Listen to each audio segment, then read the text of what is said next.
Radhe Radhe my friends, स्वागत है आपका आपके अपने चैनल श्री राधे कृष्णा पर। फ्रेंड्स, कैसे हैं आप? आई होप आप जहाँ भी हैं बहुत खुश हैं, एकदम स्वस्थ हैं, मज़े में हैं, आनंद में हैं। फ्रेंड्स, आज मैं आपके साथ जो हमारे ठाकुर जी हैं, श्री कृष्ण जी हैं, उनकी एक सत्य लीला शेयर करने जा रही हूँ। लीला को पूरा सुनिएगा, उम्मीद है आपको ज़रूर पसंद आएगी फ्रेंड्स। और अगर आपको लीला पसंद आए तो एक लाइक ज़रूर कीजिएगा फ्रेंड्स। फ्रेंड्स, काफ़ी समय पहले की बात है। एक भक्त थे जिनका नाम था प्रेम निधि जी। वह ठाकुर जी के बहुत अनन्य भक्त थे। वह उनकी बहुत सेवा करते थे, पूजा करते थे। उनका एक प्रण था, उनका एक नियम था कि वह रात में यमुना जी से जल भरकर लाते थे और उसी से ठाकुर जी को अ, उस जल को ठाकुर जी को नहलाते थे उस जल से, और यमुना जी का पानी ही उन्हें पिलाते थे, शुद्ध जल। तो पर यह काम वह रात में ही करते थे, ये सेवा वह रात में ही करते थे ताकि उनसे कोई भी छुए ना, या अपवित्र अपवित्र कोई है तो वो उनसे दूर रहे। तो इसलिए वह रात का समय उन्हें उपयुक्त लगता था, रात में ही जाते थे। तो एक समय की बात है फ्रेंड्स कि उन्हें रात में यमुना जी से जल भरने के लिए जाना था। उस रात को बहुत ही बारिश हो रही थी और बिजली कड़क रही थी। इतना घनघोर अंधेरा था कि अगले कदम पर भी कुछ दिखाई नहीं दे रहा था। तो जो प्रेम निधि जी हैं, उन्होंने सोचा कि अगर मैं रात को जाता हूँ तो बहुत वर्षा के कारण बाहर कीचड़ होगा, पानी भरा होगा। अगर मैं वहाँ से घड़ा भरकर चलता हूँ यमुना जी से, तो कीचड़ में फंस गया तो मेरा घड़ा गिर सकता है। इस तरह मेरी सेवा अधूरी रह जाएगी। और अगर मैं उजाला होने का इंतज़ार करता हूँ तो सुबह हो जाएगी और मेरा नियम टूट जाएगा। तो जो प्रेम निधि जी हैं फ्रेंड्स, उन्होंने फैसला किया, निर्णय लिया कि वह रात में ही यमुना जी से जल भरकर लाएंगे और ठाकुर जी को उसे नहलाएंगे, ठाकुर जी को उस यमुना के जल से। तो फ्रेंड्स, जैसे ही उन्होंने फैसला लिया, जैसे ही बाहर निकले, देखा ज़ोर ज़ोर से वर्षा हो रही है, बिजली कड़क रही है। तो उनकी नज़र एक बालक पर पड़ी जो कि 14-15 साल का था और उनसे 5-6 कदम की दूरी पर आगे खड़ा था। उसके आभूषण जब बिजली चमकती थी तो चमक रहे थे और सर पर लाल पगड़ी बांधी हुई थी और पीले रंग के वस्त्र पहने हुए थे और उसके हाथ में मशाल थी। तो वह जब हमारे प्रेम निधि जी जो भक्त हैं, जो संत हैं, वो चले तो उनके आगे आगे चल पड़ा जैसे कि वह उन्हें रोशनी दिखा रहा हो। प्रेम निधि जी सोचे, चलो ठीक है, 2-4 कदम पर तो जाएगा ही ये बालक, तो रोशनी 2-4 कदम तक तो मिलेगी ही मुझे। तो प्रेम निधि भक्त जो थे वह सोचकर उसके पीछे पीछे चल पड़े और उन्होंने देखा कि वह बालक कहीं नहीं मुड़ा और उनके आगे आगे ही चलता जा रहा था, रोशनी दिखाते हुए। यमुना जी पर जब वह बालक पहुंचा तो उसने अपनी मशाल नीचे रखी और मुंह हाथ धोने लगा। तो प्रेम निधि जी ने सोचा कि हाँ, ये बालक भी रोज आता होगा शायद यमुना जी पे, मेरी नज़र नहीं पड़ी होगी। यह सोचकर जो भक्त प्रेम निधि जी हैं वह भी स्नान करने लगे और घड़ा भरकर जो ही खड़े हुए तो देखा वह बालक अदृश्य है, गायब है। तो उन्होंने सोचा, इतनी जल्दी कौन अदृश्य हो सकता है? ये बालक कहाँ गया? भूत प्रेतों की तो मजाल नहीं है मेरे सामने आने की, ये कौन हो सकता है? तो जैसे ही वो घड़ा उठाकर चले और जैसे ही उन्होंने पीछे की तरफ मुड़ के देखा तो वह बालक फिर से खड़ा था, हाथ में मशाल लिए हुए, और फिर से वह आगे आगे चलने लगा जैसे कि पहले चल रहा था। तो जो भक्त प्रेम निधि जी हैं वो भी पीछे पीछे चलने लगे।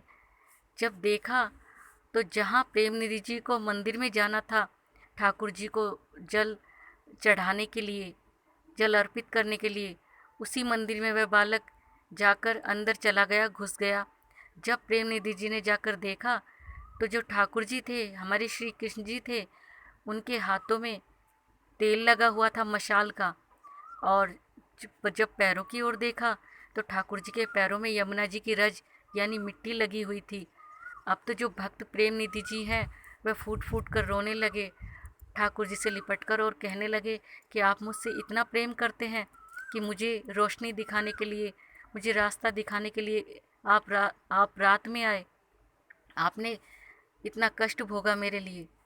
तो जो ठाकुर जी थे फ्रेंड्स, वह भी जो भक्त प्रेम निधि जी हैं उनसे लिपट कर रोने लगे, क्योंकि हमारे ठाकुर जी तो बहुत ही भक्त वत्सल हैं और प्रेम निधि जी बहुत ही बड़े भक्त थे। तो इसलिए उनकी ख्याति दूर दूर तक फैलने लगी, उनकी भक्ति के चर्चे दूर दूर तक होने लगे। तो भक्तों फ्रेंड्स, जैसे कि आप जानते हैं, जब किसी आदमी का यश फैलता है, प्रसिद्धि फैलती है, तो कुछ लोगों को एसिडिटी हो जाती है, ये चीज़ नहीं पचती है। कुछ लोग जलते हैं किसी की प्रसिद्धि से, किसी के यश से। तो यही हुआ प्रेम निधि जी भक्त के साथ भी।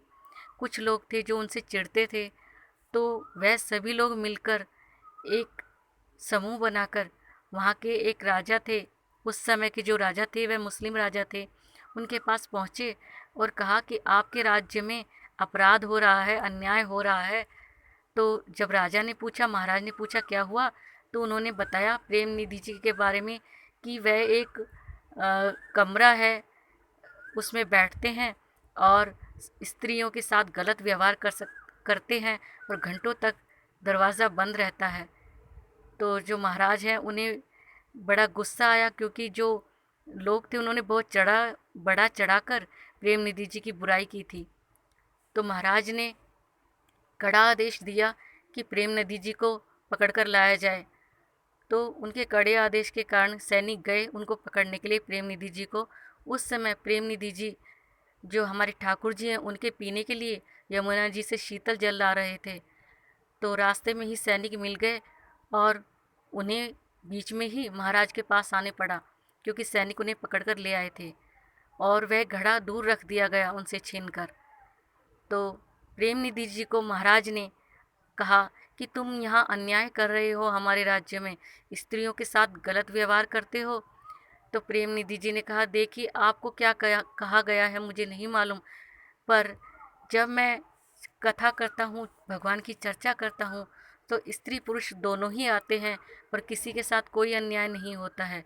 फिर भी महाराज से, क्योंकि उनकी बहुत बुराई की गई थी, तो महाराज ने उन्हें कारागार में, जेल में बंद कर दिया, भक्त प्रेम निधि जी को। तो जो हमारे ठाकुर जी हैं फ्रेंड्स, वो हमारे ठाकुर जी के कोई भी रूप ले सकते हैं और भक्त को बचाने के लिए कुछ भी कर सकते हैं। तो उन्होंने मोहम्मद साहब का रूप धारण किया, जो हमारे महाराज थे वहाँ के उस समय के मुस्लिम महाराज, उनके पास पहुँचे मोहम्मद साहब बनकर और कहा, मुझे प्यास लगी है।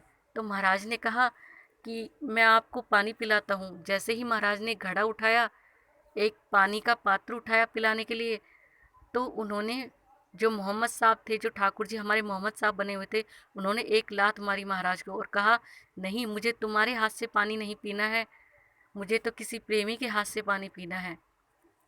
तो जो वहाँ के महाराज थे उन्होंने कहा कि बताइए मोहम्मद साहब, आपको कौन यहाँ प्रेमी है, किसके हाथ से पानी पीना है।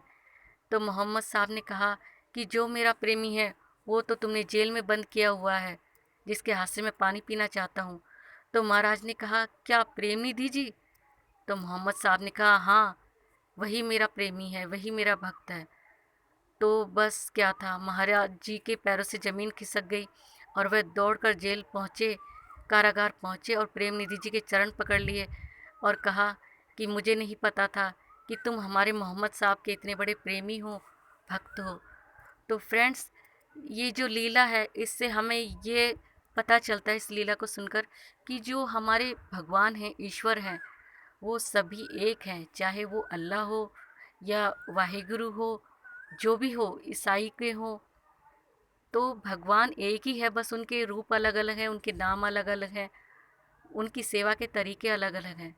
तो फ्रेंड्स, ऐसे हैं हमारे ठाकुर जी, भक्त को बचाने के लिए वह किसी भी रूप में आ सकते हैं, कुछ भी कर सकते हैं, और जो उन्हें पूरी मन से, श्रद्धा से उनकी सेवा करता है, उन्हें पूजता है, उनकी वो सभी मनोकामना पूरी करते हैं, उनकी हमेशा सहायता करते हैं।